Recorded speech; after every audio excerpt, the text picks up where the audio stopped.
როგორც გითხარით, გრძელდება მე-18 მუხლამდე. ჩვენ გავჩერდით მე-15-ზე.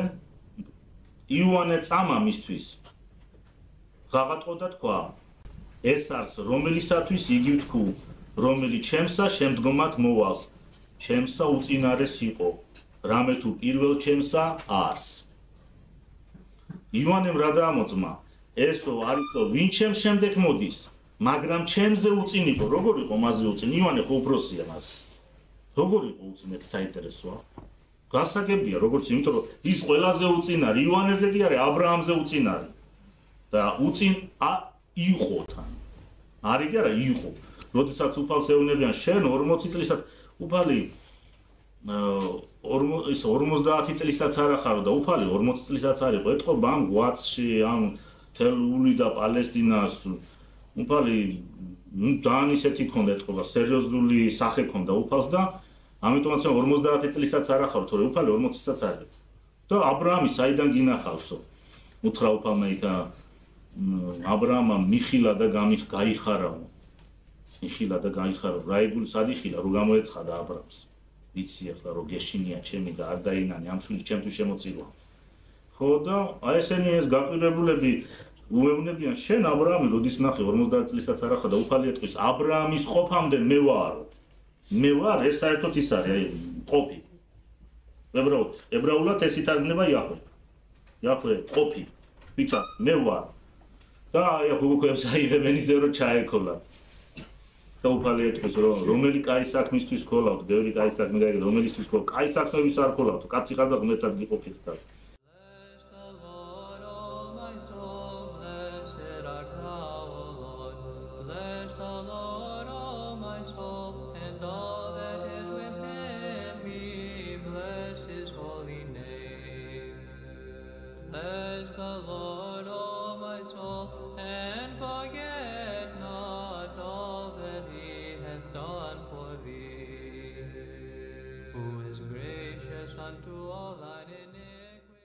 შემდეგ ესე არის რომელისა იგი ვთქვი რომელიც ჩემსა შემდგომად მოვავს ჩემსა უწინარეს იყო რამე თუ პირველ ჩემსა არის აი ეს პირველ ჩემსა მინდა ამასაც ცოტა შევეხო ხო წერია პირველიდან იყო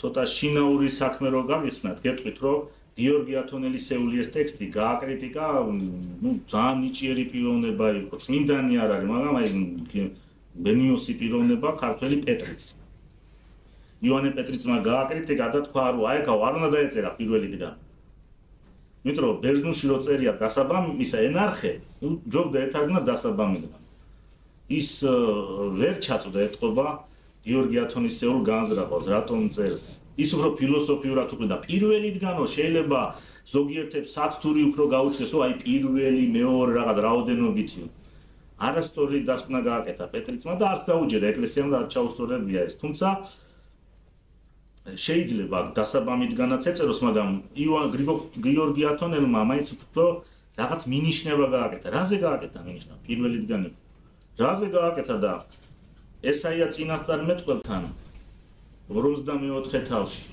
და კიდევ 52 თავში პირდაპირ წერია მე ვარ პირველი და უკანასკნელი ალფა და ომეგა არ ჩემამდე იყო ღმერთი არ ჩემს შემდეგ აი ეს უნდა მიანიშნებინა როგორც შემდეგ გამოცხადებაშიც იგივე არის ნათქვამი მე ვარ ანი და ოე ეს ბერძნული ანი პირველი და ბოე პირველი და უკანასკნელი დასაბამი და დასაზრული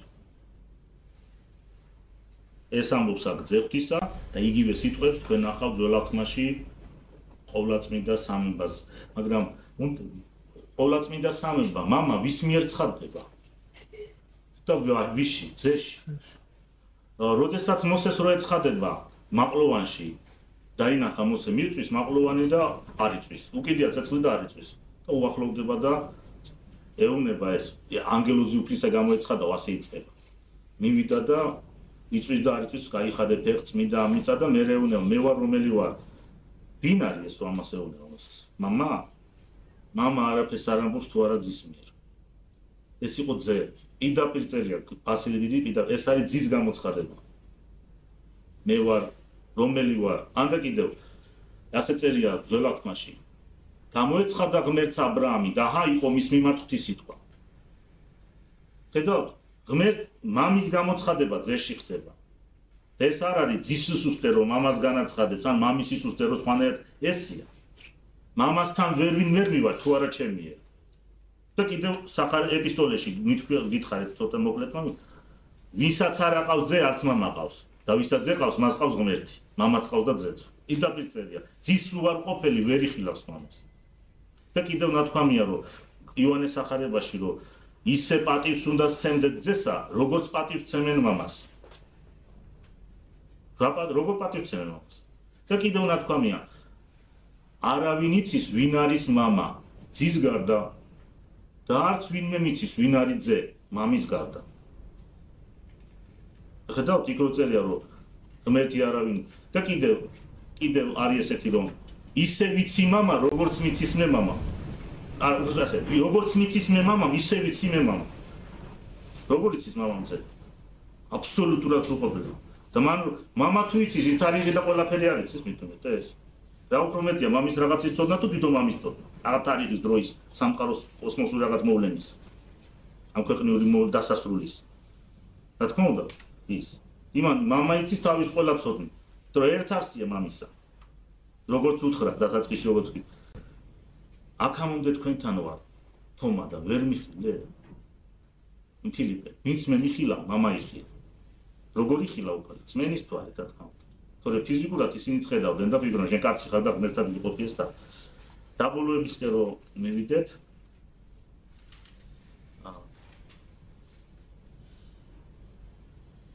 იოანემ თქვა, ეს არის ის, ვინც ჩემს შემდგომად მოყავს, მაგრამ ჩემზე უწინარეს იყო, რამე თუ პირველ ჩემსა არს და სავსებისაგან მისისა ჩვენ ყოველთან მივიღეთ. მისი სისავსიდან ჩვენ ყველა მივიღეთ. რა სისავსისგან? კოლასელთან მიმართ ეპისტოლეს თუ ნახავთ, იქ წერია.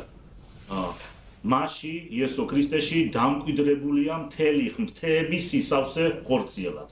მთელი საფრთხო სისავსე ხორციელად დამკვიდრებულად. ჩვენ ყოველთან მივიღეთ მადლისა წილ. აქ არის მინიშნება, რომ ძველაღთმისეული მადლის საპასუხო წილ, ახალაღთმისეული მადლი. ესეთი განმარტება, სხვა განმარტებებიც არის, მაგრამ ეს ერთ-ერთი უფრო ესეთი განმარტება. მადლისა წილ არის, რომ ორმაგი მადლზე. აი განსაკუთრებული მადლი. და არის, რომ ძველაღთმისეულ მადლზე მაცხონებელი მადლი. და უფრო ეს იმიტომ, რომ რამე თუ ჯული მოსესგან მოეცა. ხოლო მადლი და ჭეშმარიტება იესო ქრისტეს მიერ იქმნა. იესო ქრისტეს, ანუ საწყისია თვითონ მათ. ეხლა აი ხო წერია მოსესგან მოეცა. მოსეს მიერ იგულისხმება. აქ რო უფალმა მოსეს მიერ.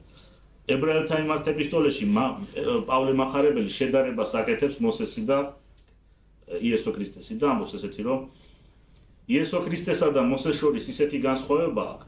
განსხვავება, როგორი განსხვავებაც არის სახლსა და მისი შემქმნელს შორის. აი ესეთი შედარებებია. გასაგებია ვინ არის სახლი, მოსე ყოფილა სახლი, უფლის სახლია თქოს. და ვინ ქმნის სახლს? და ყოველივე შემოქმედი ღმერთია, პირდაპირ ამბობს. ანუ აქედანაც ჩანს, რომ ის ვინც განკაცდა, ამ განკაცების გამო არ დააკნინო, რა ჩემს გამო მიიღო, ის პირიქით უნდა დაამცირო ამის გამო. დაიმდაბლა თავისი თავი და მონისხატება მიიღო. ის განკაცებაში მამაზე განკაცების მადლით, მამაზე ნაკლებია. სხვა გამოვოს, მამაი უფრო ის ჩემს არს. და გრიგოლ ღვთისმეტყველი პირდაპირ ამბობს, რომ შეხედეთ ამ მე-14 თავში როგორ წერია, მე მივდივარ მამასთან. ისა უკაცრავად ესე იწყებს, რომ მამა ჩემშია და მე მამაში ვარ. მამა ჩემთანაა, მე მამასთან ვარ. ასე ამბობს აქ იწყებს. და მე ამბობს, მე მივდივარ მამასთან. ისმის კითხვა ახლა თუ უთხეული უზენა შენშია და შენ როგორ გამიდის მამასთან? თუ შენშია და შენ იმაში ხარ, როგორ მიდიხარ? და პირდაპირ ამბობს, მე მივდივარ მამასთან და ამას მოყვება. რადგან მამაი უფრო ის ჩემს არს, ანუ მე მივდივარ მამასთან, რაღაც ადამიანი ვარ, კაცობრივ მივდივარ. რითი ამაღლდა უფალი, საფრთხო ბუნები თუ კაცობრივი? ამაღლება საფრთხო ბუნებას არა აქვს, რო იცოდეთ, ყველგან ყოფს არა აქვს. ეს არის კაცური ბუნება. როთი ჩავიდა უფალი ჯოჯოხეთში, კაცური სულით. თორე ისე რა წერია, ჯოჯოხეთში თუ ჩავიდი, იქაც ხარ შენ. ყველგან ყოფია უფალი. მაცხოვარი განკაცდა ჩვენთვის, ჯვარსეცვა ჩვენთვის, აღდგა ჩვენთვის იგი განკაცების მადლით არათუ ხო წერა მამაი უფრო ის ჩემსაა მეტია როგორც კაცზე არაფერი გასაკვირველი აქ არა სულიწმიდაც კი მეტია მათზე როგორც კაცზე საწერია აი 20 წერია რომ ვინზე კაცისა შეურაცხოს ეპათიება და ვინ სულიწმიდა შეურაცხოს არ ეპათიება არ არის ამაზე მინიშნება როგორც კაცი და კიდე რომ თავის თავზეც მეტი ნაკლებია დაიმდაბლა თავისი თავი და მონისხატება მიიღო რას ნიშნავს რომ კაცობრივ იგი თავის თავზე როგორც დაებრივ ნაკლებია რატომ ამბობს უფალი მივდივარ მამა ჩემთან და მივდივარ მამა თქვენთან მივდივარ ჩემს ღმერთთან და მივდივარ თქვენს ღმერთთან ის გვერდით აღდგომილი უფალი ეცხადება მოციქულებს და იქეუნება და ახარებლებიც წმინდა მამები პირდაპირ ამბობენ რომ მისთვის ხვანაირად არის მამა ღმერთი მამა და ჩვენთვის ხვანაირად არის ღმერთი მისთვის ხვანაირად არის ღმერთი მამა ღმერთი და ჩვენთვის ესეთია რომ იგი მამას ღმერთს უწოდებს თავის ღმერთს განკაცების მადლით რადგან კაცური ბუნება მიიღო აი ამ განკაცებისეული მადლით ღმერთთან მივდივარ ჩემს ღმერთთან და თქვენს ღმერთთან ჩვენთვის ის ღმერთი არის არცით და მისთვის განკაცების მადლით ჩემს მამა ჩემთან და მამა თქვენთან ჩვენთვის ღმერთი არის მადლით განკაცების ის რო განკაცდა ამ განკაცების მადლით მოგწა რომ ღმერთს მამად მოიხსენიებთ ის შვილობის თანაზიანი მადლით და მისთვის კიდე ბუნებითი მამა ერთარსია მისგან შობილია ეს მამისგან შობილია ის სხვა და სავსების რამე თუ ჯული ესე წავიკითხოთ და ბოლო მუხლი ეს არის რამე თუ ღმერთი არავისადა იხილა ღმერთი მხოლოდ შობილმა ძემან რომელი იყო წიაღთა მამისათა მან გამოთქვა ღმერთი არავის უხილავს მამის წიაღში მყოფმა ძემ რას იზამ წიაღ ბუნებითი ერთობა შეიძლება დედის წიაღში რამე სხვა არსება იყოს არა იგივე ადამიანის გარდა მამის წიაღში მყოფი ეს ნიშნავს ერთ არსი მამისა და ეს ნიშნავს რომ ის ვინ ჩვენთან მოვიდა და ქადაგებდა ამავე დროს მამის წიაღში მყოფია ამაზეა მესამე თავში წერია იოანეს სახარების ნიკოდიმოსი მოდის და ესაუბრება უფალს და უფალი ეუბნება რომ არავინ ასულა ზეცად ძეკაცისას გარდა რომელიც ზეცაშია და უფალი ჯერ ჯვარცმული არ არის და ამაღლებული არ არის ამას ეუბნება არავინ ასულა ზეცად გარდა ძეკაცისა და არავინ გარდა მოხდა რა იქინა გარდა ძეკაცისა უბრალოდ არავინ გარდა მოხდა ზეცით გარდა ძეკაცისა რომელიც ზეცაშია როგორ არის ზეცაში უფალი როგორ და ის არის ერთარსი მამისა ყველგან ყოფი ზეცაში სულიერი სამყარო იგულისხმება ყველაფერს განსჭვალავს ის კოსმოსის პირობითად და ჩვენ რო ესე თავსებს ეს პირობითად არის ის ზეცა სულიერი ზეცის სიმბოლოა თორე სულიერი ყველაფერს განსჭვალავს ყველგან სულიერი სამყარო ღმერთი არავისადა იხილა მხოლოდ შობილმა ძემან რომელი იყო წიაღთა მამისათა მან გამოთქვა როგორ არა იხილა აქ წერიაო ნეტარიყვნენ წმინდანი გულითა რამე თუ მათ ღმერთი იხილონ გულის სიწმინდე ეს არის მადლისმიერი ხედვა მადლისმიერი ხედვა და რა თუ არსით ხედვა ანგელოზებსაც არ უხილავთ მაგერ საიდან ვიცით ტიმოთეს მიმართ ეპისტოლეში წერია უცილობლა დიდია ღვთისმოსაობის საიდუმლო ღმერთი გამოჩნდა ხორცითა ეჩვენა ანგელოზთა იქადაგა წარმართებში ამაღლდა დიდებით როდის გამოიხილეს ღმერთი ანგელოზებმა ვინ არის ესე მეუფე დიდებისა აღახვენი ჭენი თქვენი თავარნო ჯერ განკაცება უფლისა და ეს აღდგომა უფლისა ამაღლება უფლისა უბრალოდ აღდგომა უფლისა და ამაღლება უფლისა აღახვენი ჭენი თქვენი თავარნო აღახვენი ჭენი საუკუნენი ვინ არის ესე მეუფე დიდებისა უფალი ძალთა არის მეუფე დიდებისა საერთოდ ეს მეუფე დიდებისა ძველახტმაში რო ნახოთ ეს იაჰვე ის ძველახტმისეული სახელია ეს ერთ-ერთი ძველახტმაში არის ადონაი საბაოთი ელშადაი და კიდე სხვა მეხლა ეს ებრაული სახელები არ არის ეს მნიშვნელობა მაცხონებელი რაც არის ვიცით სახელითა მამისა დაძისა დაწმიდისა სულისა და კიდევ ღმერთის სიყვარულას ეს არის აი ეს განცხადა ახალ აღთქმაში მთელი სიცხადით რომ ღმერთი არის სიყვარული და რომ ის არის სამპიროვანი აი ეს გვასწავლა უფალმა და ვინც ამას ღებულობს ღმერთთან პიროვნულ ურთიერთობაში შედის მაცხონებელ ურთიერთობაში